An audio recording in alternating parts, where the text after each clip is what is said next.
पटना के एक छोटे से मोहल्ले में संकरी गलियों के बीच एक पुराना सा मकान था। वहीं रहती थी अंजलि कुमारी, 16 साल की, बड़ी आंखों में सपनों का आसमान समेटे। उसके पापा रामानंद प्रसाद बैंक में क्लर्क थे और माँ सुमित्रा देवी घर संभालती थी।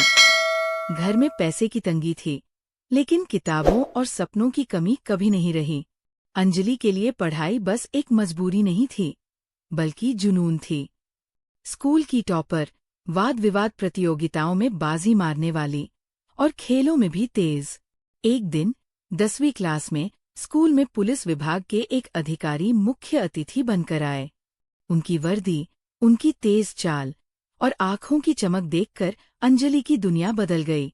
वह उस दिन घर आकर माँ से बोली, माँ, मैं भी बड़ी होकर यही बनूंगी, IPS अफसर। माँ ने हंसते हुए कहा, बेटा, वर्दी पहनना आसान नहीं, बहुत पढ़ाई करनी पड़ती है। लेकिन अंजलि की आंखों में वो पक्का इरादा था, जो न हंसी से मिटता है, न समय से। 12वीं में अंजलि ने 92% अंक लाकर पूरे मोहल्ले का नाम रोशन कर दिया। लेकिन यहीं से मुश्किलें शुरू हुईं। पापा का प्रमोशन रुक गया, बैंक में ट्रांसफर का दबाव था और घर की आर्थिक हालत बिगड़ रही थी।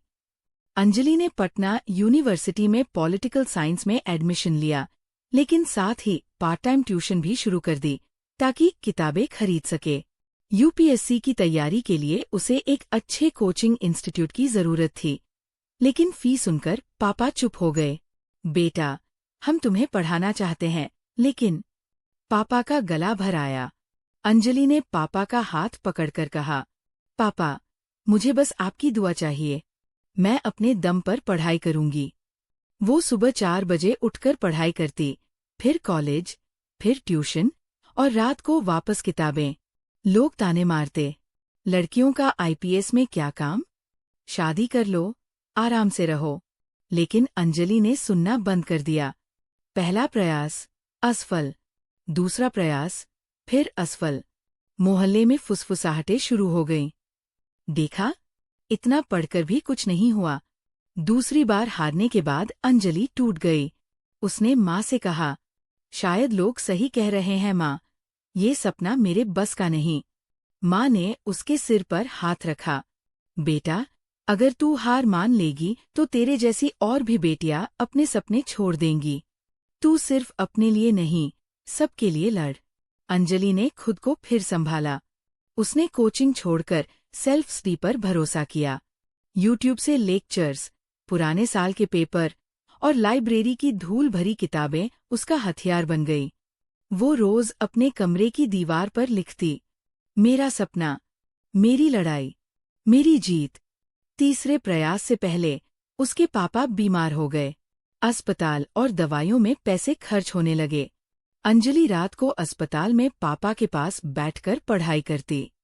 उसके दोस्तों ने कहा, ये सब हालात में पढ़ाई कैसे करेगी? लेकिन अंजलि ने हार मानना नहीं सीखा था। इंटरव्यू के दिन जब बोर्ड में पूछा गया, आपने इतने कठिन हालात में भी क्यों नहीं छोड़ा? अंजलि ने मुस्कुराकर कहा, सर, मैं जानती हूँ, अगर मैं हार मान लूंगी तो मेरे जैसे कई लोग अपने सपनों पर भरोसा खो देंगे। नतीजे वाले दिन अंजलि का नाम ऑल इंडिया रैंक 67 के साथ आया। पूरा मोहल्ला, जो कभी ताने देता था, अब उसके घर मिठाई लेकर आ रहा था। पापा की आंखों में आंसू थे। बेटा, तूने हमें और इस मोहल्ले को गर्व से भर दिया। आज अंजलि पटना की सड़कों पर वर्दी में गश्त करती है। उसके हाथ में लाठी नहीं, लोगों का विश्वास है।